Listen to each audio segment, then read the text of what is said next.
La segunda ley de la termodinámica, concepto de entropía. Vamos a ver en primer lugar qué es la degradación de la energía. El trabajo puede ser convertido en su totalidad en calor. Sin embargo, el calor no puede ser convertido totalmente en trabajo. Eso hace que el trabajo sea más difícil de obtener y por lo tanto más valioso. Cuanto mayor es la temperatura de un sistema, más trabajo útil se puede obtener. Es decir, a mayor temperatura, más trabajo útil. Por consiguiente, cada vez que se transfiere energía de un sistema a otro de menor temperatura, la energía se degrada. Es decir, va perdiendo capacidad de producir trabajo útil. Por eso se dice también que cuando la energía cambia de forma o se transfiere, se conserva y se degrada. La primera ley de la termodinámica tiene que ver con la conservación de la energía, mientras que la segunda ley de la termodinámica tiene que ver con la degradación y la calidad de la energía. Vamos a ver ahora el concepto de reversibilidad e irreversibilidad.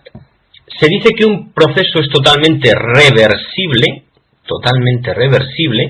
si en cualquier momento del proceso, tanto el sistema como el entorno pueden ser devueltos a sus estados iniciales, siendo el valor del trabajo igual en ambos sentidos, pero de signo opuesto. Y el valor del calor es igual en ambos sentidos, pero de signo opuesto. En caso contrario, se dice que el proceso es irreversible. Un ejemplo de irreversibilidad son las resistencias eléctricas.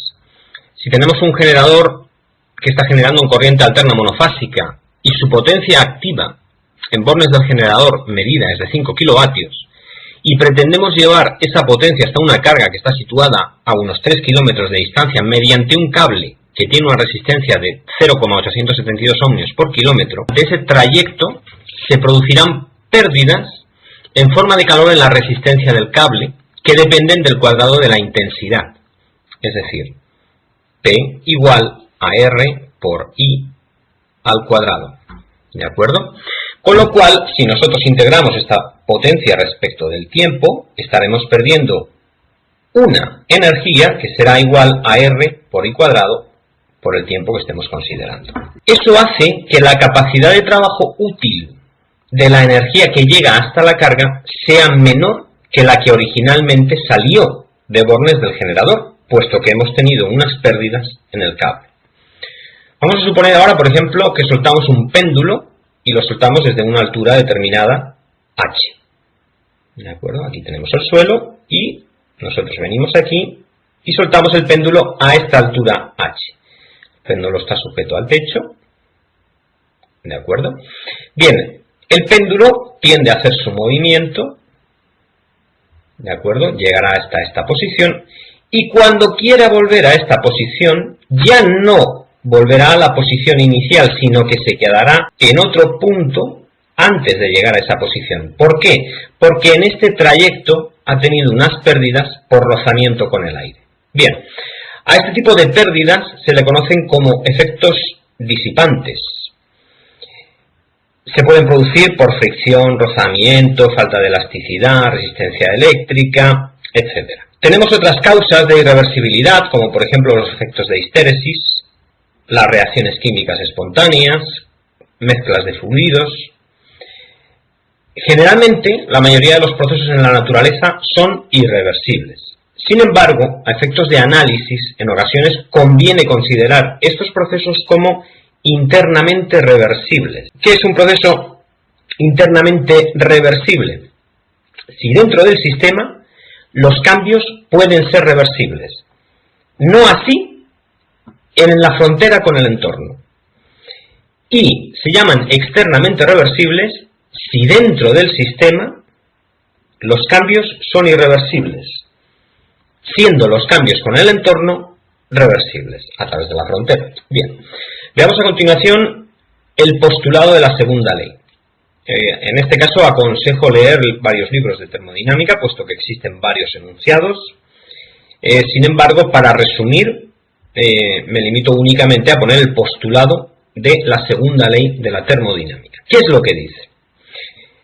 Dice que existe, en primer lugar, existe una propiedad intrínseca, es decir, depende de la naturaleza de la sustancia, y extensiva, es decir, que resulta de la suma de las partes, y que se denomina entropía, se representa con la letra mayúscula S. Segundo, la entropía se transporta por transferencia de calor a través de las fronteras de un sistema cerrado. El flujo de entropía asociado con la transferencia de calor en una frontera tiene el mismo convenio de signos que el del flujo de calor y se define como el flujo de calor partido por la temperatura. Bien, la entropía solo puede ser producida, no se destruye entropía, solo puede ser producida. Y su producción por unidad de tiempo, representada por la letra sigma, para un sistema cualquiera satisface la siguiente relación. Es mayor que cero si el proceso tiene irreversibilidades internas, es decir, se produce internamente si se tienen irreversibilidades internas. Y es igual a cero si el proceso no tiene irreversibilidades internas. El balance de entropía. Vamos a suponer este volumen de control donde tenemos una serie de entradas de flujos másicos que llevan asociados su correspondiente valor de entropía. Tenemos una serie de flujos másicos de salida que llevan asociados su correspondiente valor de entropía.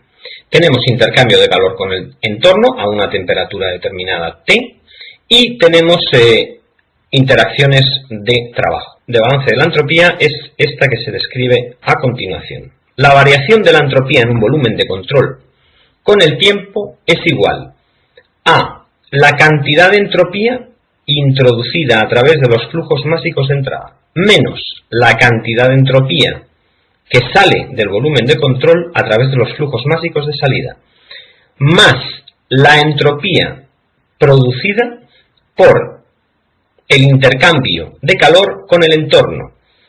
Esta puede ser de signo positivo o negativo, es decir, puede ser mayor que cero o menor que cero. Y la producción de entropía en el interior del volumen de control debido a las irreversibilidades internas. En un sistema cerrado, vamos a hablar ahora de las distintas hipótesis, ¿de acuerdo?, que nosotros podemos aplicar sobre esta ecuación. Tenemos que el flujo másico en un sistema cerrado es cero. Por lo tanto, la ecuación se reduce únicamente a que la variación de la entropía en una masa de control es debida al intercambio de calor con el entorno y a la producción de las irreversibilidades internas. En un régimen estacionario en sistema abierto, la variación de la entropía respecto del tiempo es igual a cero. En un régimen estacionario en sistema cerrado, nos queda esta ecuación ya que eliminamos el flujo másico. Y en un proceso adiabático, tenemos que el intercambio de calor con el entorno es cero. En un proceso internamente reversible, la producción de entropía debido a irreversibilidades internas es igual a cero. Estas son las principales hipótesis de trabajo sobre la ecuación de balance de entropía. Vamos a definir el rendimiento adiabático o isoentrópico. Es el resultado de comparar el comportamiento real de un dispositivo con el comportamiento que tendría dicho dispositivo si el proceso fuese isoentrópico. Bien, para su análisis se considera régimen estacionario, generalmente, proceso adiabático, es decir, el intercambio de calor con el exterior es cero, y una entrada y una salida. Eso nos va a conducir a las siguientes expresiones generales. Y la producción de entropía va a ser debida a la entropía saliente menos la entropía entrante. Bien, veamos en el caso de una turbina de vapor. El rendimiento de una turbina de vapor, para calcular su rendimiento, se supone el mismo estado de entrada y la misma presión de salida. Las variaciones de energía cinética y energía potencial se suponen despreciables. El rendimiento generalmente de una turbina adiabática real de vapor varía entre el 80 y el 90% y es igual a la relación que existe, como hemos considerado la variación de energía cinética y la variación de energía potencial despreciables, la variación entre la entalpía de entrada menos la entalpía de salida, dividido por la entalpía de entrada menos la entalpía de salida si el proceso fuese isoentrópico. A continuación tenemos la turbina hidráulica. La diferencia entre una turbina hidráulica y una turbina de vapor es el estado en el que se encuentra, la fase en la que se encuentra el fluido. En este caso está en fase líquida. Bien, una buena suposición para este caso es un fluido incompresible, ¿de acuerdo? En el caso de proceso isoentrópico, como la corriente es internamente reversible, podemos considerar que la temperatura de salida es igual a la temperatura de entrada. Bien, considerando igualmente la variación de energía cinética y energía potencial despreciables, el rendimiento de una turbina hidráulica, la variación de entropía, en este caso, se debe a diferencia entre la entropía saliente menos la entropía entrante, que es aproximadamente igual a la capacidad térmica específica por el logaritmo neperiano de la temperatura saliente partido por la temperatura entrante. Generalmente es mayor o igual que 0. Pasamos a un compresor. En un compresor, al igual que en la turbina, suponemos el mismo estado de entrada y la misma presión de salida. Variaciones de energía cinética y energía potencial, ¿de acuerdo? Y la expresión del rendimiento de un compresor es igual a el cociente entre trabajo específico para un proceso isoentrópico entrante dividido por el trabajo específico del proceso real entrante. Muy bien, eso es igual aproximadamente a la variación de entalpía en el proceso isoentrópico dividido por la variación de entalpía en el proceso real. Generalmente el rendimiento de un compresor real de gases varía entre el 75 y el 85%. Tenemos la bomba. En la bomba, al igual que en los casos anteriores, suponemos el mismo estado de entrada y la misma presión de salida. Variaciones de energía potencial y cinética dentro de la bomba siguen siendo despreciables y su expresión es esta que viene aquí, estando representada por la variación de la entalpía en un proceso isoentrópico dividido por la entalpía saliente en el proceso real menos la entalpía entrante en ese proceso real. Generalmente el rendimiento de una bomba varía entre el 50 y el 90%. Bien, en el caso de la bomba, al igual que hemos hecho en el caso de la turbina hidráulica, si tenemos un fluido en estado líquido, podemos hacer la simplificación de fluido incompresible, corriente isoentrópica, temperatura constante, de tal manera que el trabajo en el eje de la bomba solo depende del trabajo del fluido, del trabajo del flujo. Bien, lo cual nos reduce únicamente a esta expresión que tenemos aquí. Bien, y ya por último tenemos la tobera. El rendimiento en una tobera se expresa básicamente por la variación, la relación entre la variación de energía cinética en un proceso real respecto a la variación de energía cinética si el proceso fuese isoentrópico. Hacemos la misma suposición que en los casos anteriores, mismo estado de entrada, misma presión de salida. El rendimiento de una tobera es superior al 90% y en toberas convergentes con corrientes subsónicas generalmente es superior al 95%. Bien, en una tobera adiabática con variación de energía potencial despreciable, si nosotros hacemos la ecuación de conservación de la energía, nos va a quedar simplemente que la variación de entalpía va a ser igual a la variación de energía cinética.